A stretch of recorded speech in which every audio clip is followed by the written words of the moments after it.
This is Life with Psychic Suzanna on 1110 KFAB. Helping you find emotional, spiritual, and physical balance. What does your future hold? It's time to find out with Psychic Suzanna. Yes, you are right where you need to be to live, to grow, and to be better every day. This is Life with Psychic Suzanna on 1110 KFAB. Now, you can find us at PsychicSuzanna.com. I'll be appearing all around here in town this week. New places in West Des Moines on 180th. I love that one. KFAB.com is where you find all the shows that we're going to do and have done and will do. This show is about empowering you, making the best you can be every day of your life with the knowledge we bring your way. You know, it's about being at peace with what you're doing. And I got to tell you, one of the hardest things to be at peace with is being a parent. There are so many questions. And no matter how good you do it, and your kids may think you don't do it good. There's a little bit of conflict on both sides. And you try to work with unconditional love, and sometimes they don't see it that way, and they don't see the discipline as being heartfelt. So today we're going to be talking about another chapter in our kids' life as they're graduating high school, as they're graduating college. We're talking to Dr. Brad Sachs. Yes, we have had him on before. Dr. Brad Sachs is on the KFAB.com. If you go on there, you'll find his other shows where we talked about teenagers, I believe. But today's topic is going to be emptying the nest, launching your young adult toward success and self-reliance. Welcome to the show, Dr. Sachs.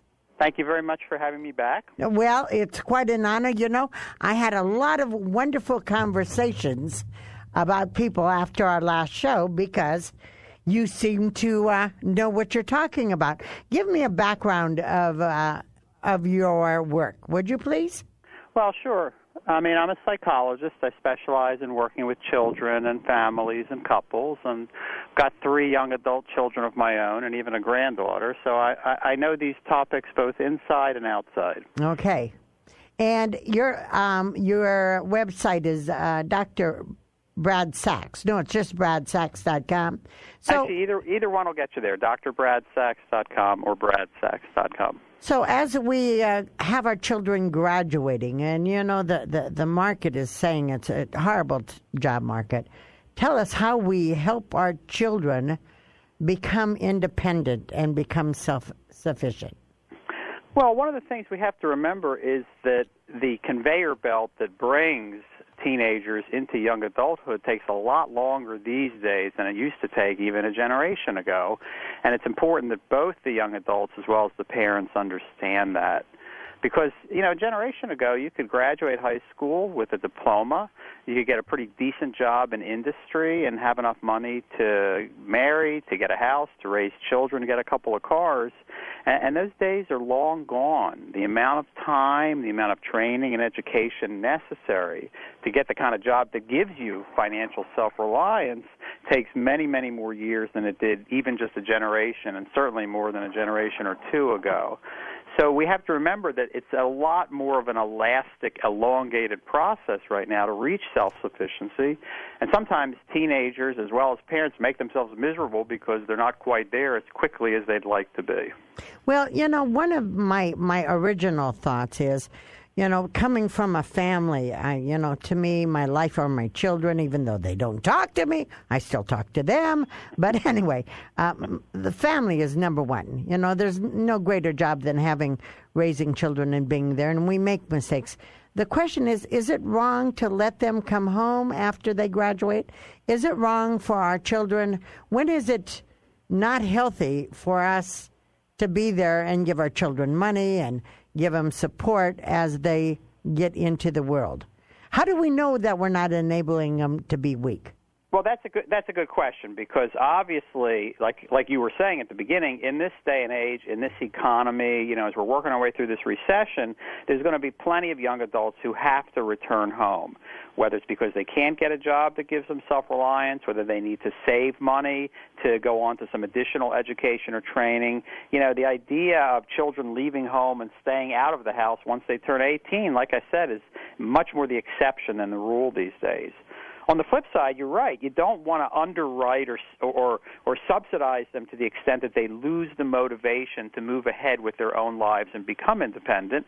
But my sense is that in general, most young adults would like to become independent, and it's just a matter of finding that right formula or that right algorithm of support that enables them to get what they need so that they can take another launch forward towards self-reliance.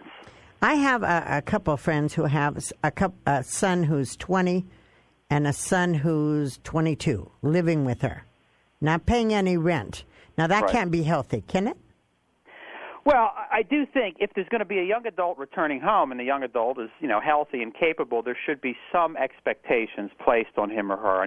And whether it's you're going to contribute financially through paying rent or taking care of the groceries, whether you're going to contribute in some sort of other way, such as handling certain responsibilities and chores, it should not be a free ride because, if life is a little too comfortable, that does diminish our motivation to take the risk of moving ahead and moving forward. Some of these arrangements that I've seen with families with young adults living there in their 20s, and the cell phone is paid for, and the car insurance is paid for, and the food is paid for. I'm tempted to sign up for these arrangements myself because they're so appealing. Wouldn't we all want to set up for someone to take care of us? So how would you launch your young adult into adulthood, and how would you help them if they move back home? What would you do? Well, it's one of the things that has to be done is sometimes what I tell parents is that they have to heat the water up a little bit and make it a little bit less comfortable at home. And that means raising the expectation level and not doing anything that's going to sort of indulge or subsidize or make it too easy for the young adult. On the flip side, there are plenty of young adults, like I said, who are returning home for legitimate reasons and really with a very good plan in mind. And the question is, what kind of reasonable arrangement or what kind of reciprocity can we build in that makes it a livable situation so that neither generation feels too resentful? And those are things like, paying some rent or contributing in some sort of emotional, financial, or responsibility way that helps the parents not feel taken advantage of and that gives the young adult a sense of self-worth and self-respect. One of the things that I've noticed is, I would say always charge your children rent if they're working. Because if they don't pay you, the money's going to go to something that it doesn't need to go to. Right. And reality is, so I would even say $200 a month and bank it for them and give it to them when they buy a house. But what do you think about the child who comes home after he's graduated and married and wants to buy a house, so he wants to save his money? Is that a good thing? Is that a bad thing? Again, it depends on the relationship. It depends on what the likelihood is. I still think if you're living at home that there really should be some expectations placed on you.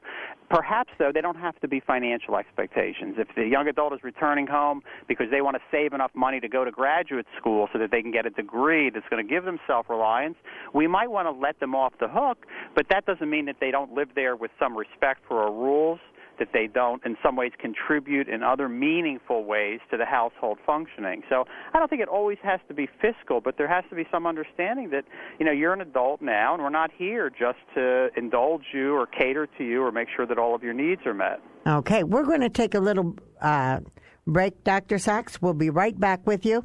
You're going to tell me if the adult who moves back home, we should be doing his laundering and cooking his food. We'll be right back with Dr. Sachs. He has written the book, Emptying the Nest, How to Launch Your Children, Your Young Adults Towards Success and Self-Reliance. This is 1110 KFAB, Life with Psychic Suzanna. You need to stay here.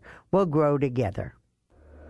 Life with Psychic Suzanna on 1110 KFAB. Yes, you are right where you need to be. This is Life with Psychic Suzanna on KFAB. By the way, are you our friend at Life with Psychic Suzanna on Facebook?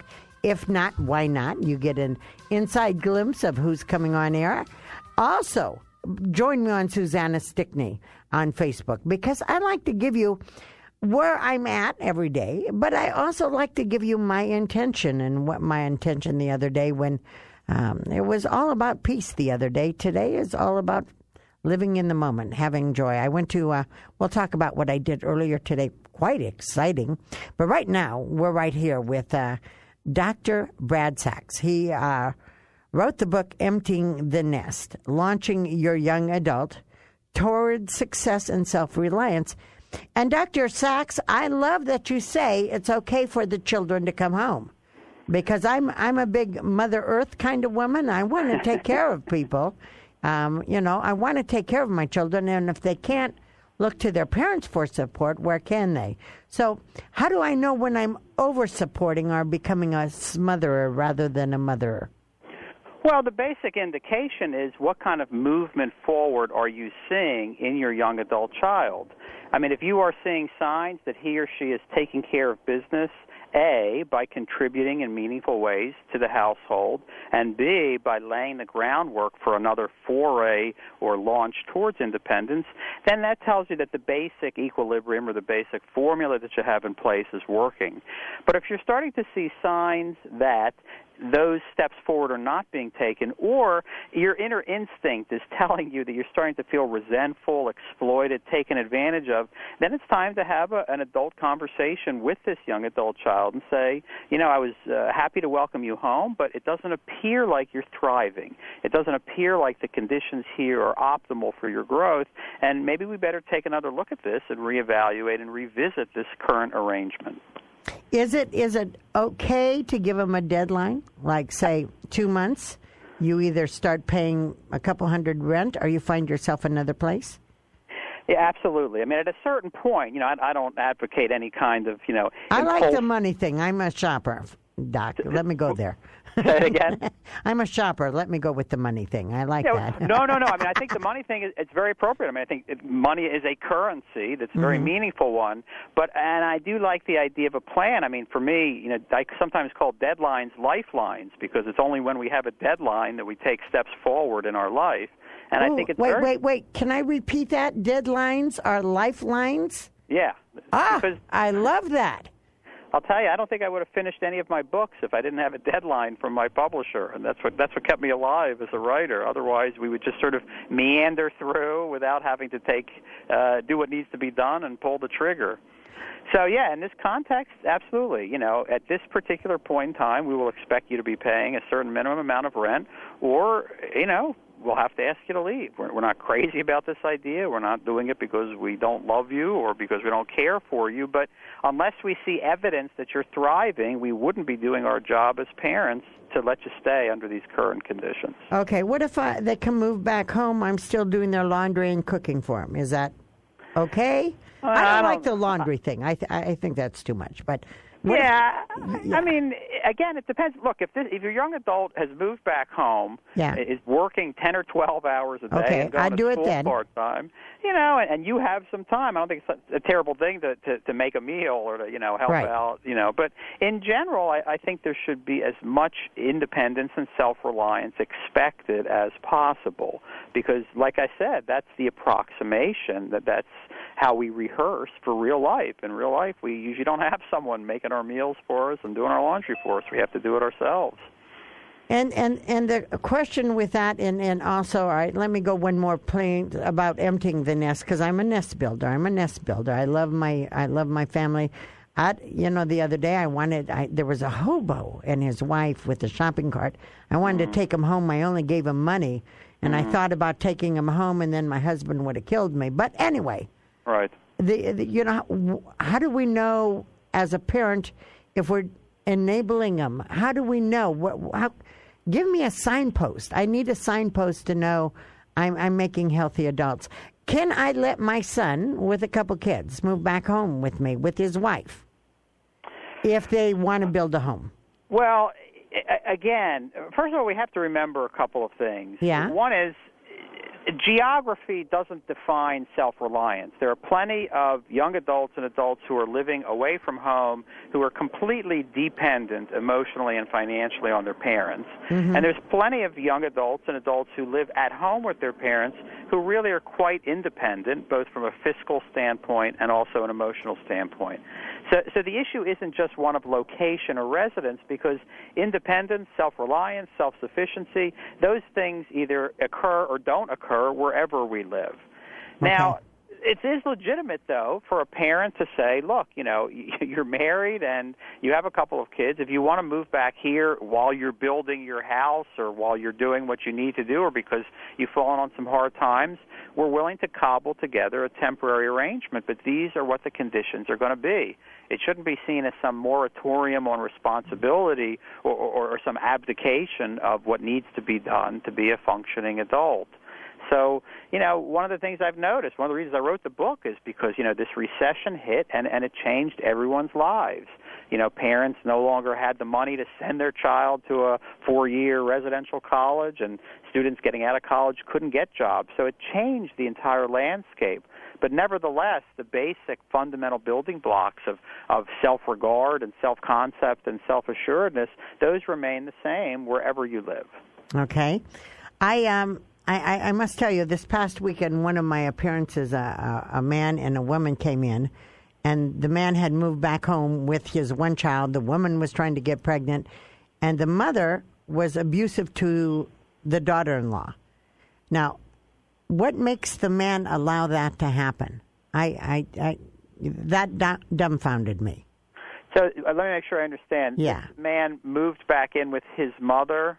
With his wife and his one child. With his mother, and with his father is there as well, or just yes. his mother? Uh-huh.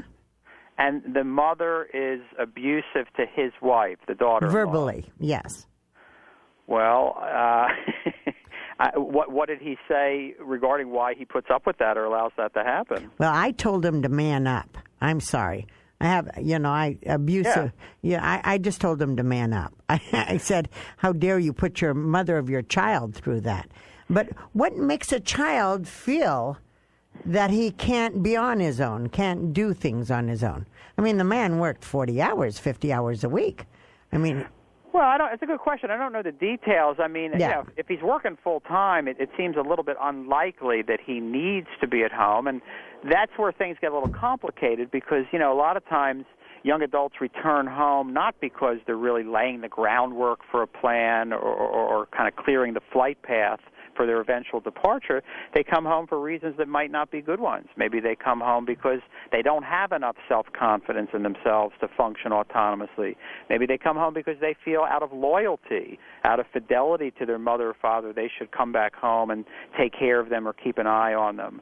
So there's a lot of psychological reasons why young adults sometimes return home too, and that's when things can sometimes get a little complicated and a little bit bewildering because no one is sure why anyone's doing what they're doing.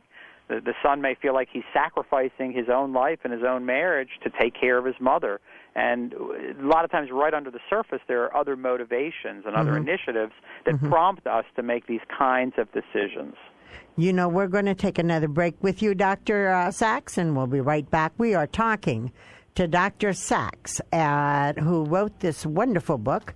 Matter of fact, let me read you a review. It's from Harvard Medical School. It says, Brad Sachs has produced an excellent book that captures the obstacles, challenges, and joys of helping young adults achieve independence.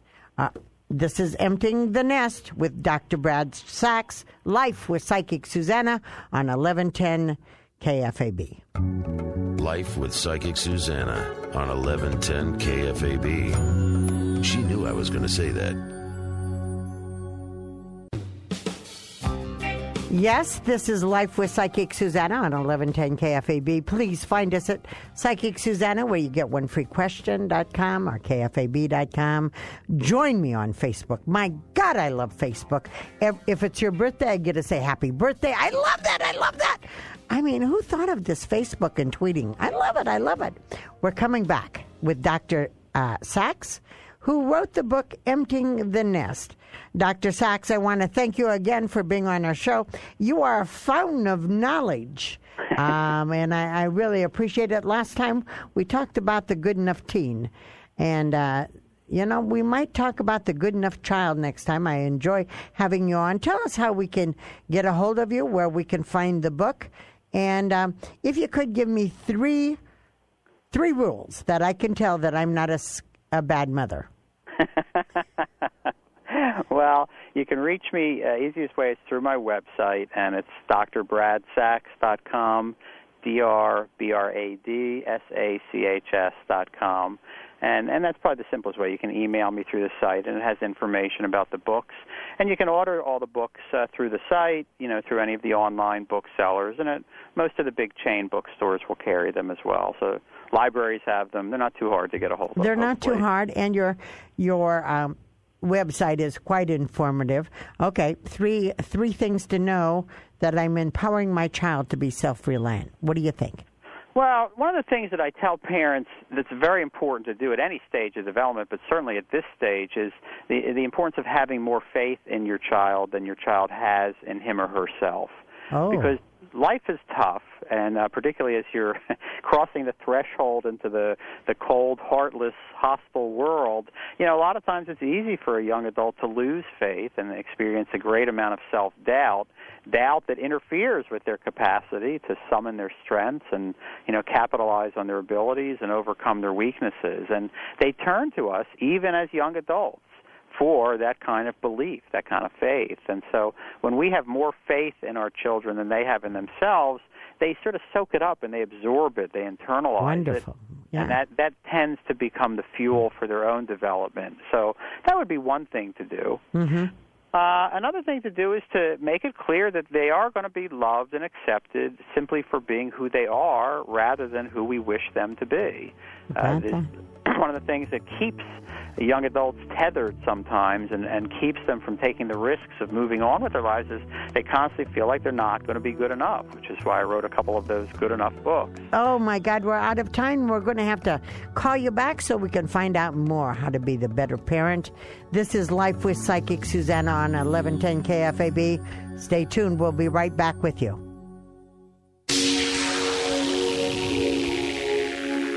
This is Life with Psychic Suzanna on 1110 KFAB. Now, you can always find us at PsychicSuzanna.com, or you can go to KFAB.com and have all of the shows you're listening to up online. Also, please join us on Facebook, Life with Psychic Suzanna, and then you'll get to know who's on the air. You'll know about this person we're going to be interviewing right now, and Psychic Suzanna Stickney on the air.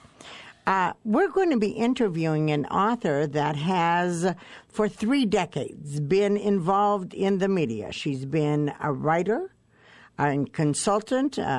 She's worked with Walter Cronkite. That's got to have stories on its own. Mm-hmm. She's done some CBS News, NBC News. She's done USA Today, The Television Show, The Week with David Brinkley, Larry King Live, Hardball with Chris Matthews. And then she writes a book. Yeah, I'm 100 years old. Yeah, well, the whole thought about this is, and I'm talking to Carol Ross Joynt, the whole thought of this, Carol, is you've written a book called The Innocent Spouse. Yeah. And the reason I gave all those titles for you is because you're not a dummy. Well, you can be called an innocent spouse by the IRS, but you can still be ignorant. And I was ignorant. I was very ignorant about our personal finances. I was very smart in my work, but I was very happy to be married to a man who did all the bookkeeping and banking for our family. I mean, I had my own credit cards and I had my own bank account, but I let him handle the overall financing of our lives. And I can imagine doing what you did. I mean, with all the work you were doing, it was probably just easier for you. Well, not it was, to have to deal with I wasn't good at it. Yeah. Even before I'd married Howard, when I was on my own, I still let my father do my finances because it just wasn't an area that I was comfortable with. And so you're telling us women that we need to be alerted to what the house finances are. Tell me your story. Well, it begins with my husband's sudden death from pneumonia when he owned this bar, Nathan's, and I was a producer for Larry King. I found out 2 weeks after he died that he'd been under investigation for federal tax fraud. When I went to meet with the lawyers, they said that since I was his sole heir, I was now the defendant, which shocked me. That it would shocked me that I could be the defendant, but it shocked me that he was under investigation for fraud. I knew he'd been audited, but he owned a small business, and it seemed to me he was always being audited, so that didn't strike me in any remarkable way. But here I was now in the lawyers' offices being told not only I was the defendant, but that they were looking for $3 million in back debts. Wow. They said, we recommend you sell everything, pay the IRS, and get on with your life. I said, first of all, I didn't do this. I didn't have anything to do with it. But more than that, I could sell every single thing we have, and I would not be able to pay them this money. We don't have that kind of money. We lived well. We had what people call an upper middle class life, but we didn't have big money. I couldn't just write a check for $3 million. Mm-hmm. So I fired those lawyers, and I hired lawyers Very to good. question my innocence. Mm-hmm. And they worked for a year. They worked on my defense, and the IRS, recognized I was innocent and granted me the Innocent Spouse Code, or awarded it to me, as it's called. Mm-hmm. It allowed us to have something. They still got a lot. They still got everything that was in Howard's name, but I got to keep what was in my name, and I got to keep our house. But I also got the business, not realizing at the time that it was basically a house of cards. Right. So I had to try to run this bar I had to run the bar for 11 years, and that was hard. Yeah, owning a business is hard anyway. So tell me, what would you tell the women? What would you tell people out there about how to not be me? Well, how not to be head over heels in debt and not know it. Well, first of all, because that's a good question, because it's okay to be head over heels in love, mm-hmm. but don't be an idiot about your personal finances. Trust but verify. Be sure you know who you think you know. Trust but verify. I love that. Verify. Become fluent in your personal finances. Talk to whether it's your husband or wife, whoever's running the books in your household. Tell them you want a roadmap. You want to know just how your family finances work. And you also kind of want to have a policy as, if we're in trouble, tell me about it so that we can work it out.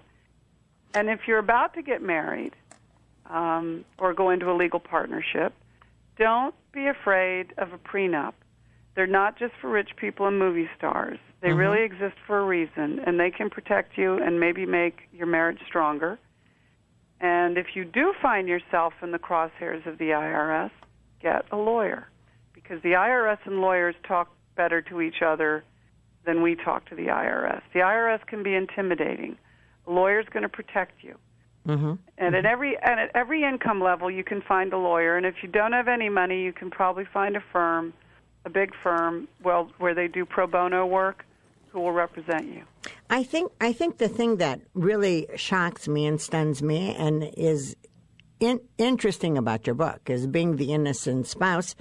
I'm sure Howard never in the world wanted to give you these issues. No. Howard. He'd known. If he'd had a disease and he knew he was terminal, right, he would have talked to me about all of it. Ultimately, right. I think, and with all due respect to men, because I love them dearly, just as they don't want to ask for directions. Right. They also think they're always going to work it out.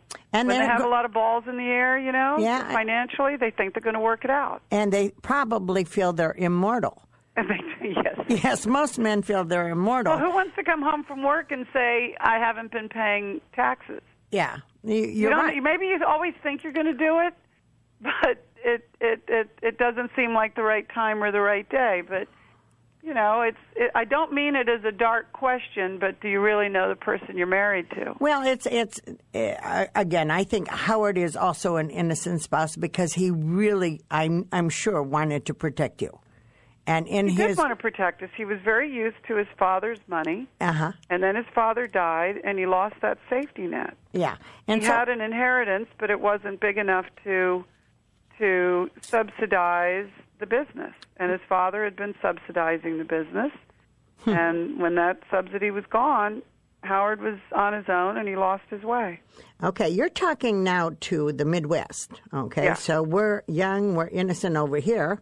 We don't probably go to Georgetown too much. Right, but you probably go. But we've heard of Nathan's.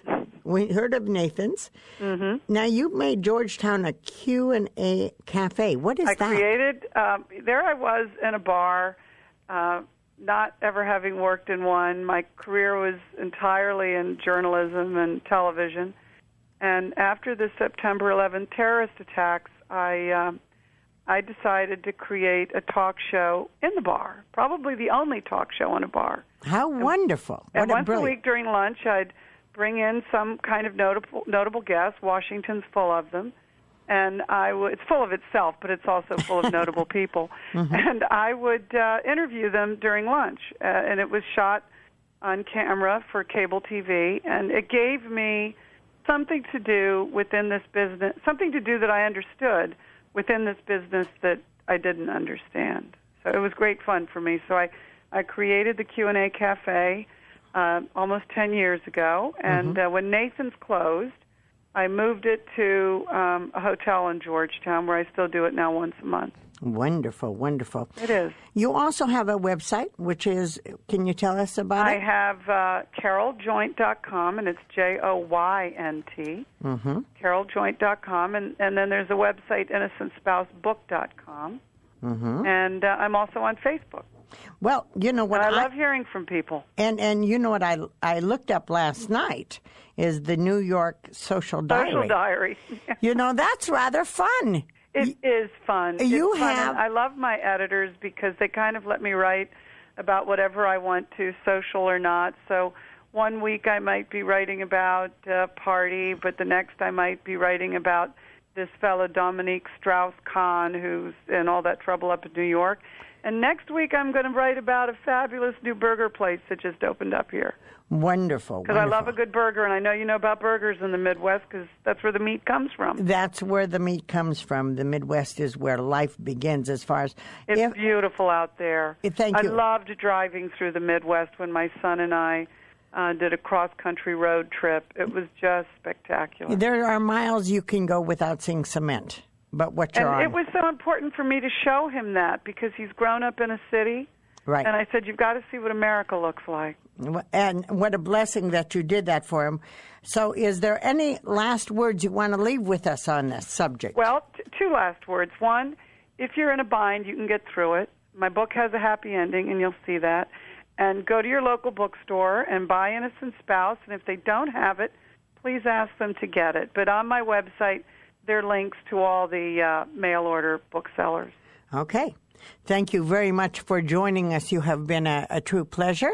Well, Suzanna, it's been great talking to you. I am talking to author Carol Ross Joynt, who is the author of Innocent Spouse. You check her out. We're going to be right back. This is Life with Psychic Suzanna on 1110 KFAB.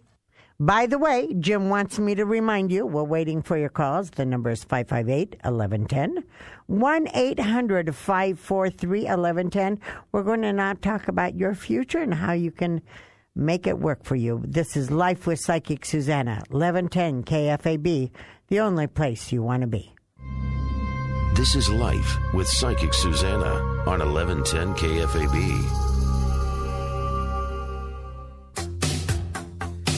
Yes, you are right where you need to be. This is Life with Psychic Suzanna on 1110 KFAB. Now, you can always find us at PsychicSuzanna.com, where you see that I'm going to be around town this week. Actually, I'm going to a new bar called Lit on 160th in West Omaha. Check it out. It's a lot of fun.